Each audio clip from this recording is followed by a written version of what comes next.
Assalamualaikum warahmatullahi wabarakatuh.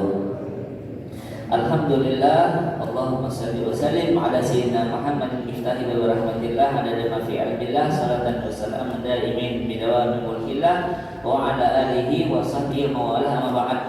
Yang saya hormati, saya muliakan para hujat, bapak-bapak haji, sesepuh peserta dan juga ketua DKM dan para jamaah salat subuh. Alhamdulillah, Allah kasih kita kesehatan, kesempatan dan taufik. Allah gerakin kita untuk sholat subuh berjamaah di masjid. Ini kehendak Allah. Karena berapa banyak orang gak dikasih taufik sehingga mereka berat untuk sholat subuh di masjid. Dan ketahuilah, kalau kita sholat di masjid itu gak diragukan lagi, yakin Allah akan terima sholat kita. Tapi kalau kita sholat sendiri, bisa jadi Allah akan terima sholat kita. Kenapa sih? Kok sholat berjamaah pasti diterima? Karena Rasulullah bersabda dalam sebuah hadis, al-jama'atu rahmah. Jamaah itu memancing rahmat kasih sayang Allah. Jadi kalau kita berjamaah, entah itu sholat berjamaah, zikir berjamaah, itu memancing kasih sayang Allah, rahmat Allah turun. Kalau ada sholat berjamaah di masjid, Allah akan terima sholat mereka. Karena apa? Karena berkat bersama mereka, kebersamaan mereka, jamaah mereka. Dalam sebuah hadis, Rasulullah bersabda, tatkala seorang hamba sholat berjamaah, maka Allah akan memandang imam. Imamnya akan dipandang oleh Allah. Kalau imamnya khusyuk, berkat imam, semua sholat di belakang mereka atau jamaah yang ada di masjid itu, semua jamaah diterima berkat imam. Tetapi kalau Allah melihat imam, imamnya nggak khusyuk, imamnya tuh oleng tuh buyar, nggak khusyuk, Allah akan memandang baris pertama, saf pertama. Tatkala saf pertama itu ada yang khusyuk, satu orang dan yang khusyuk, maka dengan berkat satu orang tersebut di saf pertama, semua jamaah, imam dan jamaah semua diterima sama Allah dengan berkat satu jamaah, satu orang yang khusyuk di baris pertama. Di baris pertama nggak ada, Allah akan memandang baris kedua. Kalau ada yang khusyuk satu aja, dengan berkat dia di saf kedua, walaupun satu orang yang khusyuk, semua diterima. Tatkala Allah memandang jamaah tersebut tidak ada yang khusyuk, nggak ada yang khusyuk, semua nggak khusyuk. Tatkala mereka nggak khusyuk, karena berkat jamaah mereka, kebersamaan mereka, mereka mau berjamaah di masjid, memakmurkan masjid. Dengan berkat itulah Allah terima salat mereka, walaupun nggak ada yang khusyuk, Ada cerita gini, satu imam sholat di masjid, jamaahnya banyak, sholat zuhur,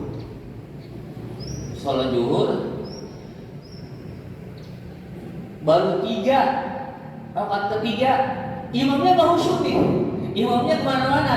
Mungkin dia imamnya banyak utang, imamnya mungkin pikirannya bininya banyak, imamnya khusyuk. Baru rakaat ketiga dia mau tahiyat akhir, nggak berdiri. Rakaat ketiga dia mau tahiyat akhir, semua jamaah diem, nggak ada yang ingat juga. Ternyata jamaah semua nggak ada yang khusyuk. Padahal baru 3 rakaat, udah mau salam, udah mau tahiyat akhir, nggak bangun lagi ke rakaat keempat. Di belakang langsung Subhanallah. Imam langsung bilang, jangan-jangan baru 3 nih, kok ada Subhanallah, ada yang ingetin saya, jangan-jangan. Oh iya nih, kayaknya baru 3 dah. Satu-satunya orang yang inget dia doang tuh di belakang. Yang lain juga nggak ada yang inget, semua ingetnya 4, padahal baru 3. Ada satu jamaah ingetin Subhanallah, langsung imam bangun lagi. Imam bangun ke rakaat keempat. Imam yakin, wah ada yang ingetin, alhamdulillah. Ini baru rakaat ketiga, saya bangun lagi biar rakaat keempat. Karena dulu 4 rakaat bukan 3 rakaat. Baru dah 4 rakaat. Setelah 4 rakaat sempurna, baru salam.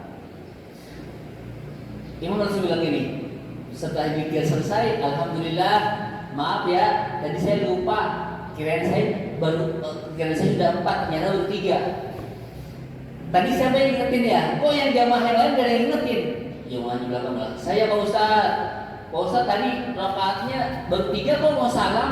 Makanya saya bilang subhanallah biar rakaat keempat biar bangun. Oh makasih ya kata imam. Makasih. Ente doang yang khusyuk. Yang lain gak ada yang khusyuk. Misalnya mereka 4 padahal 3. Cuma satu-satunya orang yang ingat bahwa itu baru 3 cuma di belakang.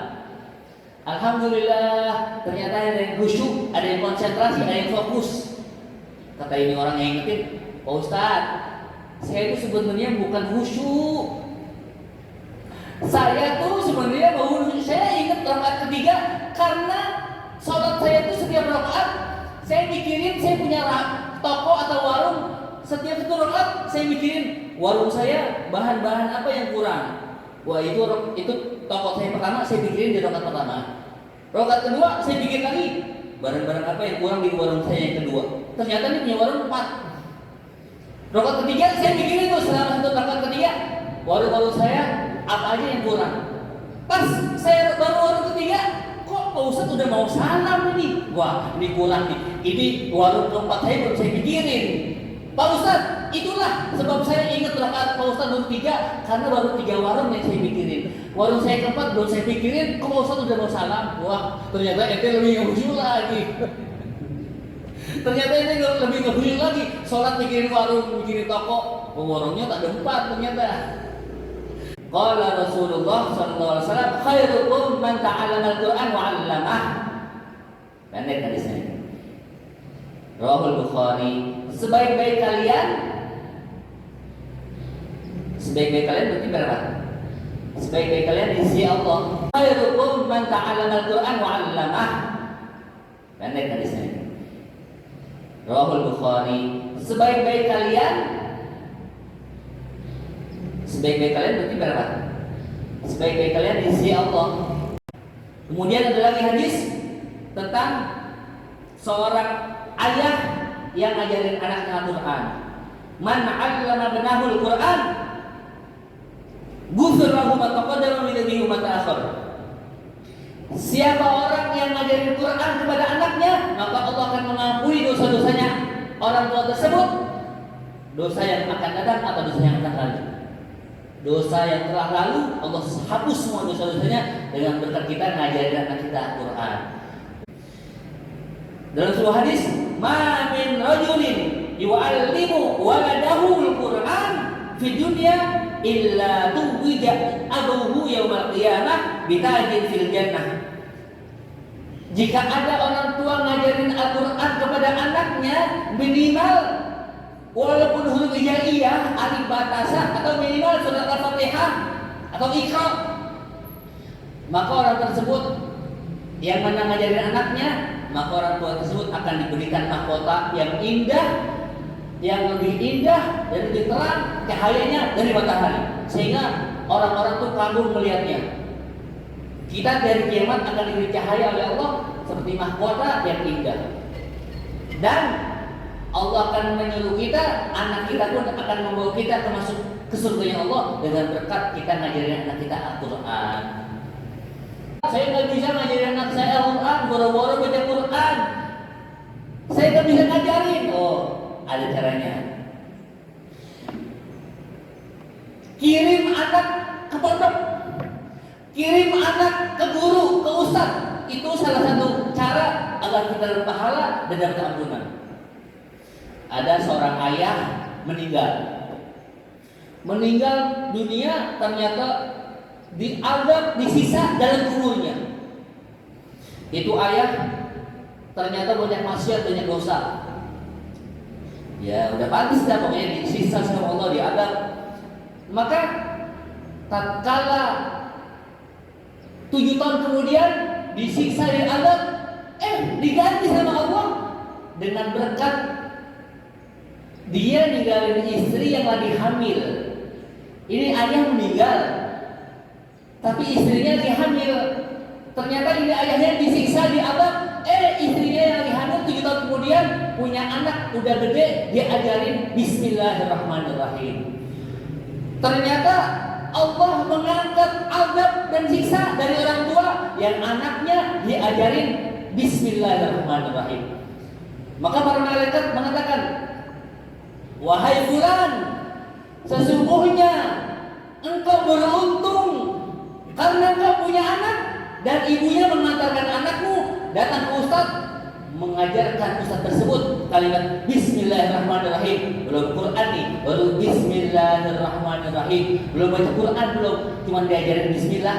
Maka Allah mengangkat adab dan hisab dari ayat tersebut yang anaknya belajar Bismillah. Karena Allah malu, kata Nabi, Allah malu anaknya baca Bismillahirrahmanirrahim sedangkan ayahnya disiksa dan diadab. Karena Allah punya kasih sayang. Bismillahirrahmanirrahim, dengan nama Allah yang Maha Pengasih dan Maha Penyayang. Maka Allah pun malu mengsiksa dan mengadab ayahnya karena anaknya baca Bismillahirrahmanirrahim dan belajar kepada guru tentang Quran. Jadi anaknya tersebut bisa menyebabkan ayahnya tidak disiksa, diangkat siksanya, diganti dengan nikmat surga ke dalam kuburnya. Dengan berkat siapa? Anak kita yang belajar Quran. Tuh. Dahsyat memang. Anak kita nih, kita kasih les bahasa Inggris, kita kasih les matematika, umur, piano, kesenian, bela diri, semua ekstrakurikuler. Semua tersebut nggak bakal membuat kita bahagia di akhirat. Tapi kalau anak kita kasih pelajaran, kita suruh belajar Al-Quran, itulah yang menyebabkan kita masuk surga dengan berkat anak kita belajar Quran. Belajar Quran coba. Sekarang survei membuktikan 50% lebih orang Indonesia nggak bisa baca Quran, buta huruf Quran. Makanya jangan sampai anak kita buta huruf Quran.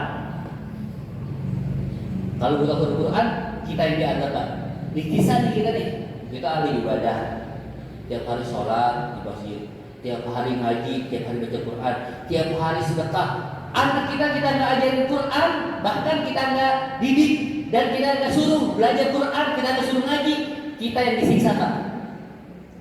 Karena Allah berfirman, ya ayyuhalladzina amanu qu anfusakum wa ahlikum naro. Wahai orang-orang beriman, jagalah dirimu dan anakmu, istri dan anakmu dan keluargamu, jagalah dari api neraka. Jangan kita doang kita jaga, kita ibadah, kita sholat, kita ngaji, tapi anak kita biarin begitu aja, enggak kita didik. Kita yang kena, kita yang geser. Ada anak nanti masuk neraka.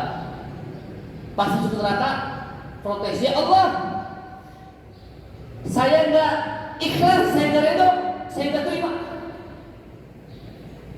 Itu bapak saya yang di surga, saya enggak terima dia dalam surga.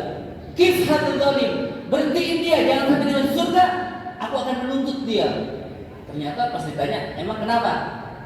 Karena orang tua saya, walaupun dia ahli ibadah, dia membiarkan saya bodoh dalam Al-Quran, bodoh dalam agama. Saya nggak terima masuk neraka sendirian. Karena berkata orang tua saya masuk neraka karena saya nggak dididik, saya bodoh, saya dibiarkan. Dengan berkat dialah orang tua saya masuk neraka, maka aku tuntut orang tua saya masuk neraka. Maka Allah bilang, adkhilhuma ilan nar. Kata Allah, wahai malaikatku, sekarang kau masukkan mereka ke dalam neraka karena orang tua dan anaknya sama. Anaknya bejat karena nggak dididik, anaknya bodoh karena nggak dididik, anaknya buta huruf Quran karena nggak disuruh belajar Quran. Itu Pak dahsyatnya orang tua yang membiarkan anaknya bodoh. Karena dosa paling besar apa sih?